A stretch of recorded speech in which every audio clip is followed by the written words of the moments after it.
Hello साथीहरू, तपाईहरुलाई मेरो यौन शिक्षा च्यानलमा धेरै धेरै स्वागत छ। आज मैले महिलालाई उत्तेजित गर्ने अङ्गहरूको बारेमा जानकारीमूलक भिडियो लिएर आएको छु। मेरो च्यानललाई तपाईले अहिलेसम्म पनि सब्स्क्राइब गर्नुभएको छैन भने सब्स्क्राइब गर्न नभुल्नुहोला। म यस्तै यस्तै जानकारीमूलक भिडियोहरू अपलोड गर्दै जानेछु। र आजको टपिक छ महिलाको उत्तेजित अङ्गहरू, महिलाको शरीरमा हुने उत्तेजित अङ्गहरू।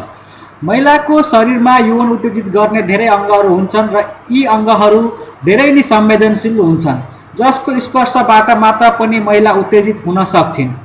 यिनै अङ्गको बारेमा जानकारी राखेर पुरुषले महिलालाई चरम सन्तुष्टि प्रदान गर्न सक्छन्। साथै यिनै अङ्गको स्पर्शबाट तपाईँ सजिलैसँग महिलामा यौन उत्तेजना जागृत गराउन सक्नुहुनेछ। आउनुहोस् आज महिलाको शरीरमा रहेका उत्तेजित अङ्गहरूको बारेमा जानकारी लिउँ। यसै सन्दर्भमा पहिलो अङ्ग छ कान। महिलाको यौन उत्तेजित गर्ने अङ्गमा कान पनि महत्त्वपूर्ण अङ्ग हो। वास्तवमा कानमा धेरै नै स्नायु हुने कारणले पनि कानले यौन उत्तेजनाको अङ्गको रूपमा काम गर्छ। कानलाई हल्का रूपमा स्पर्श गरेर कानको पछाडिपट्टिको भागमा चुम्बन गरेर कानमा फुसफुसाएर पनि महिलामा उत्तेजित गर्न सकिन्छ। अर्को अङ्ग छ ओठ। चुम्बन धेरै महिलालाई मन पर्छ। ओठमा पनि महिलालाई उत्तेजित गर्ने स्नायुहरू हुने भएकोले तपाईँले महिलाको ओठ जिब्रोमा चुम्बनबाट महिलामा यौन उत्तेजना पैदा गर्न सक्नुहुनेछ। त्यस्तै छ गर्दन। गर्दन पनि महिलालाई उत्तेजित गर्ने अङ्ग हो।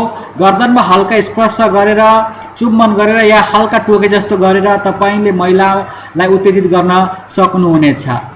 अर्को अङ्ग रहेको छ काँध। काँध केही महिलालाई काँधमा चुमेर आलङ्गिक भएर पनि उत्तेजित गर्न सकिन्छ। काँधमा पनि यौन उत्तेजित गर्ने नसाहरू रहने गर्छन्, जसको स्पर्शबाट महिला उत्तेजित हुने गर्छिन्। अर्को रहेको छ घुँडाको पछाडिको भाग। घुँडाको पछाडिपट्टिको भाग पनि संवेदनशील हुन्छ। यो भागमा खाली स्पर्शबाट, चुम्बनबाट र हल्का चलाइबाट मात्र पनि महिला उत्तेजित हुनेछिन्। अर्को रहेको छ औँलाहरू। महिलाका औँलाहरू पनि उत्तेजक हुन्छन्, तर कमै मानिसलाई मात्र यसको बारेमा थाहा हुन्छ। महिलाका औँलाहरूमा हल्का दबाउँदा ओठले चुम्बन गर्नाले महिलामा चाँडै नै उत्तेजनाको सञ्चार हुन्छ। अर्को रहेको छ पैँताला या बुढी औँला।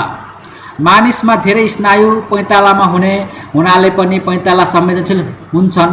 यसमा हल्का काउकुती लगाउनाले या हल्का स्पर्श मात्रले या हल्का मालिसले पनि महिला उत्तेजित हुन्छन्। साथै बुढी औँला मुखले चुस्नाले पनि कति महिला चाँडै उत्तेजित हुने गर्छन्। र अर्को अङ्ग रहेको छ धेरै नै महत्त्वपूर्ण अङ्ग योनि। महिलाको प्रजननमा योनि महत्त्वपूर्ण अङ्ग हो। यौन उत्तेजनामा पनि योनि प्रमुख अङ्ग हुनुको साथै धेरै संवेदनशील अङ्ग हो। योनिमा रहेको क्लिटोरिसको स्पर्शबाट, हल्का चलाइबाट या मुख मैथुनबाट मात्र पनि महिलालाई चरम सन्तुष्टि प्रदान गर्न सकिन्छ। र अर्को अङ्ग रहेको छ, यो पनि धेरै नै महत्त्वपूर्ण, महिलालाई उत्तेजित गर्नको लागि धेरै महत्त्वपूर्ण यौन अङ्ग रहेको छ, त्यो हो स्तन। महिलालाई उत्तेजित गर्न अङ्गमा स्तन पनि प्रमुख अङ्ग हो।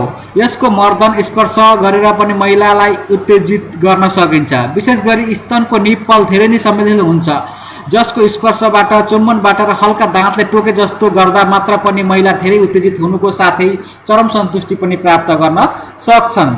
यसको अलावा महिलालाई उत्तेजित गर्ने अङ्गमा कुइनो, काखी, शिर, हत्केला, नाभि, तल्लो पेट आदि पनि पर्छन्।